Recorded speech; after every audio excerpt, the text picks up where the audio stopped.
So can we take a moment here to take some shots at Saul? How's he doing so far?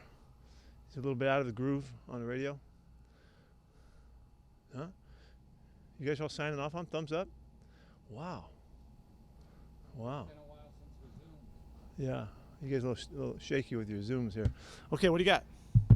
Hey, Corbin Smith, why don't you start us off? Yes, goodbye, Corbin Smith. Is this the first time in your coaching career that you've had a completely spotless injury report to close out the week? Well, just take it one step at a time. I don't remember another time. I don't. The best year we ever had for guys staying healthy was 14. I think it was. That was our best year.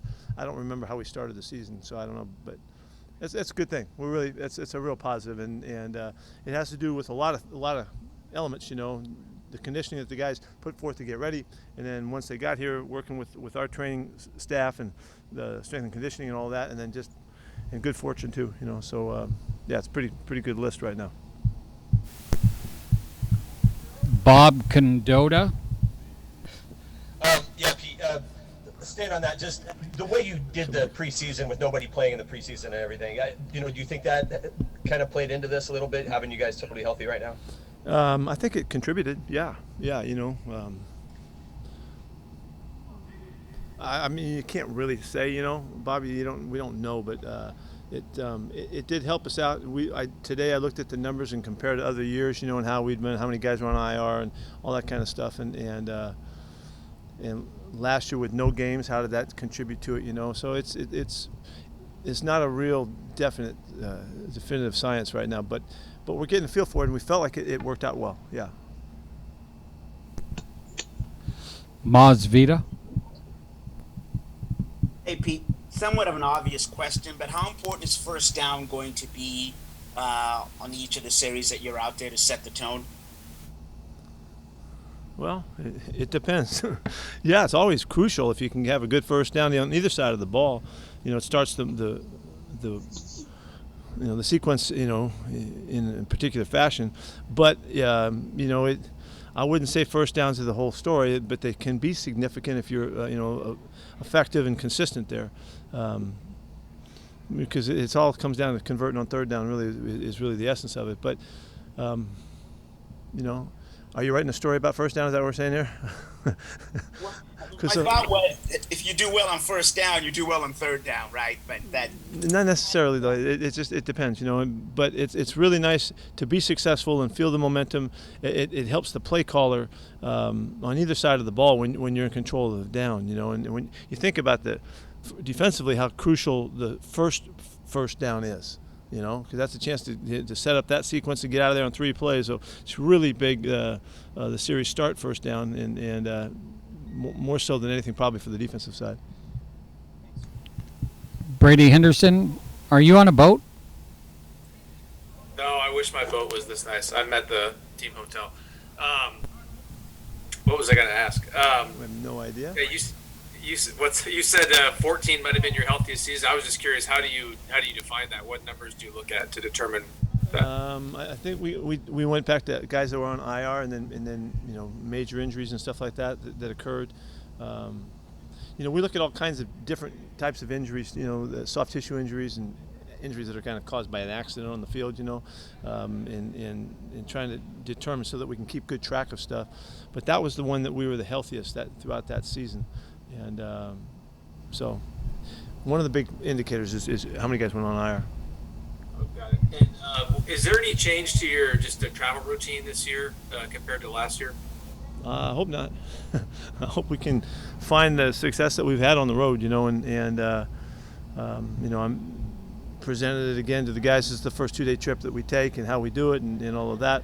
And we take a lot of pride in that, in the last few years has been highly successful, and hopefully we can get in the rhythm of it and take advantage of the whole system and what we've learned about preparing through those stages of the trip and make it work again. Thanks. Michael Sean, were you staring out the window earlier? Yeah. I think there were pensive looks into the distance. Pete, with how cyclical the game is, like the history of the game, with what schemes are trendy, which coverages are trendy, and stuff like that. What have you seen in how maybe more teams are going with like a Fangio Staley style with the split safety looks? Are you seeing more of that? Well, always it kind of follows the trend of the most successful, and the Rams had a really big year last year in playing really a derivative of Vic's scheme, and there's always like pockets of background. It's where the coaches come from. Who do they study under and learn under, but then when somebody's really successful like that, then people are going to look at stuff and try to use the good stuff that they've learned from it. So although I don't know that a lot of people, when we were really big and playing straight 3 deep forever, and that's all we did, I don't know if a lot of people wanted to do that, but our coaches did, and kind of sprinkle it around the league.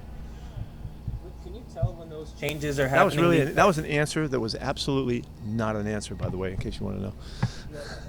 I noticed. I'm trying to follow up. That's why you're looking out the window. Can you tell that the league trends are changing in the season, or do you usually have to step back after the year and look at? Certainly you can tell. Yeah, certainly you can tell.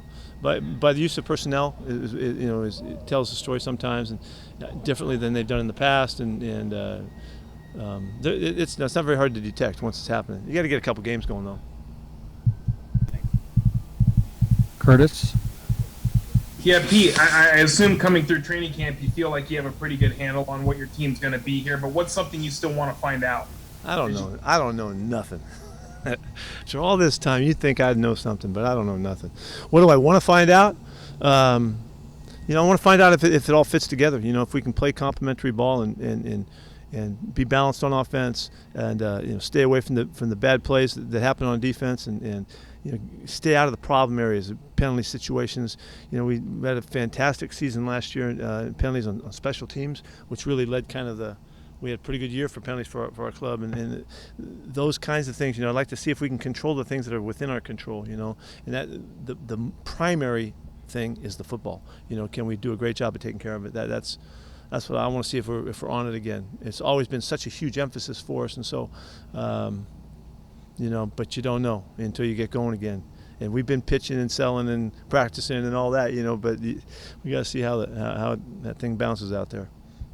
And with the guys you put on IR earlier this week, are you expecting that when their time's up that they'll be coming back to you after week 3? Is that about the right timeline for all 3 of those guys? No, I don't know that. But that's the first chance, that guys can get back. And so we'll see where it goes. I don't know.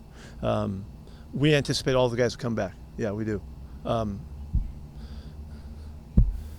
Except for BBK and Johnny.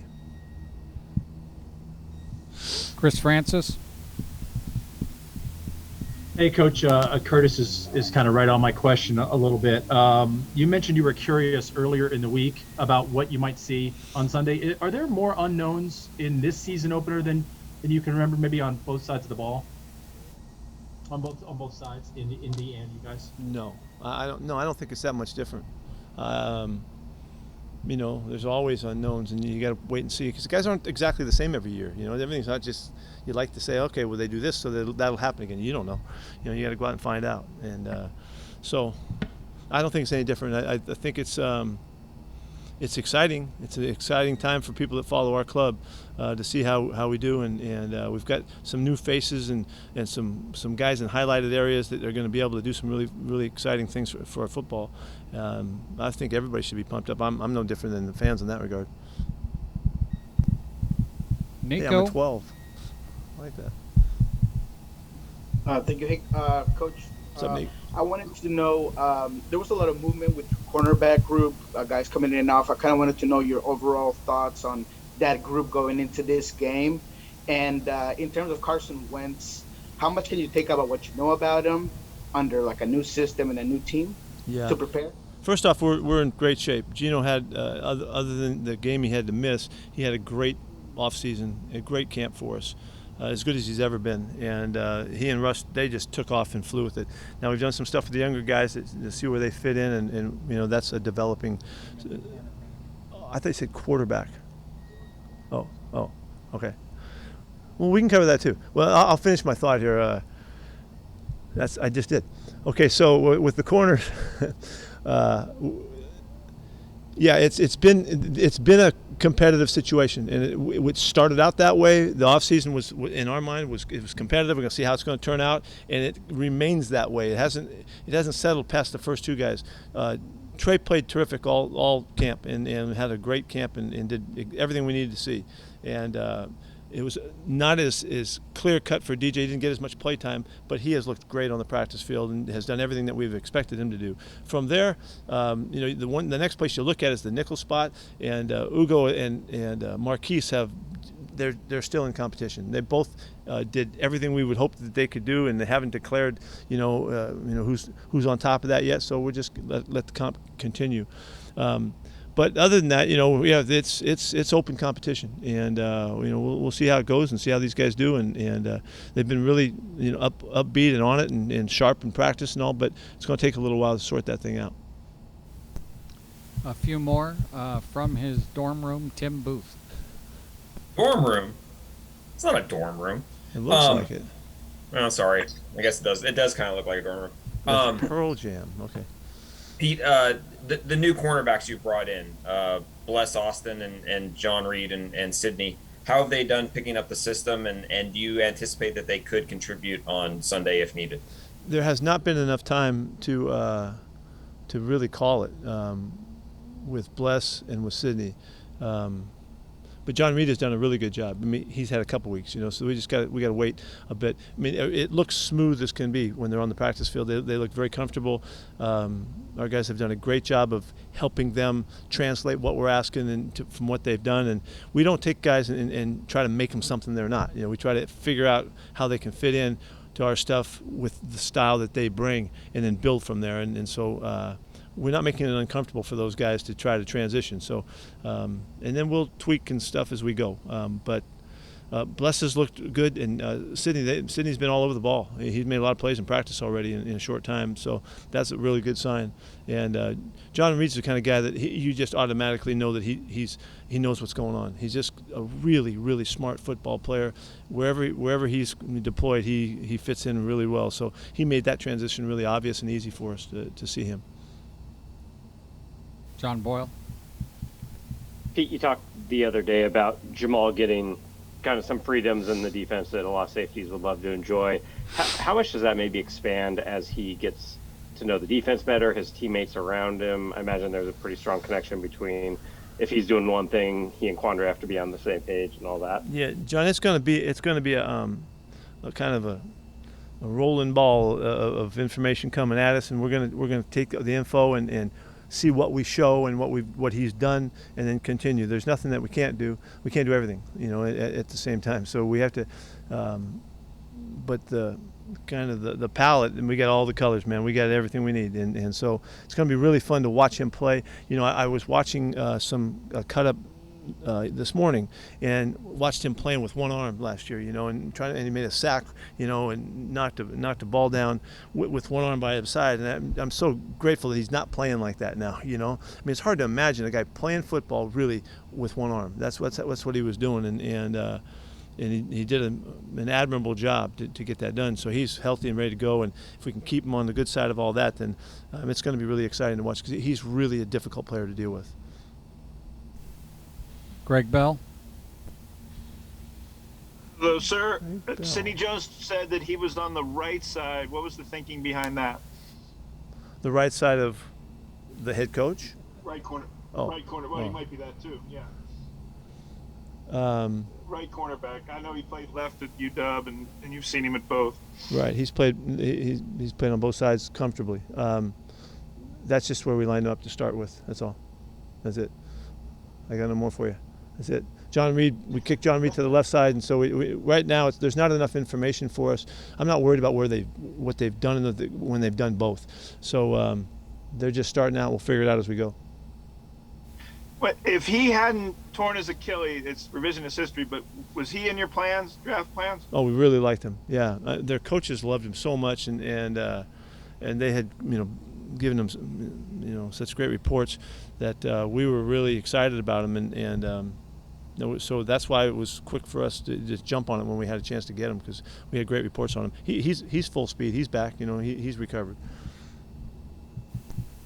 Okay, last two. Brady. last two. Pete, I can't remember if we asked you this week, but we haven't seen you guys for a while keep 3 quarterbacks on your roster. What's the thought behind having 3 right now? We had the opportunity to do it, and we want to get a good look at Jake, and you know, our practice squad is filled up. We're just in good shape to be able to do that and take a good look at him. And there was an opportunity, in a competitive opportunity that was presented to us. That's the way we went about it. And how does Jake look so far? He's done fine. He's throwing the ball great. He's not had a lot of chances yet. You know, he's got kind of mop-up time in practice so far. In the drills, no, he throws the ball really well. He's got a great arm and a great release and a big kid and all that. So he looked as you know, as we had expected to see in terms of arm strength and the kind of sense and feel he has throwing the thing. So we just don't have enough info on him yet. And last question, now that he's done yawning, Michael Sean. You have 2 guys who aren't vaccinated. You said, how does that work with the travel? Is there different accommodations that are made with them? The guys that aren't vaccinated test every day, so they test every day, so we know everything's fine, and it works out. You know, that's a way to monitor non-vaccinated people, and if you have the opportunity to do that, then we're fine. So they travel like everybody else. They do wear masks. Right. Plane, bus, hotels, all the same stuff. Yes. Guys? Yes. Okay. Thank you. All right. Thank you, everyone. You sure? You sure that's it? Nothing from Pearl Jam headquarters, or we're good. See it.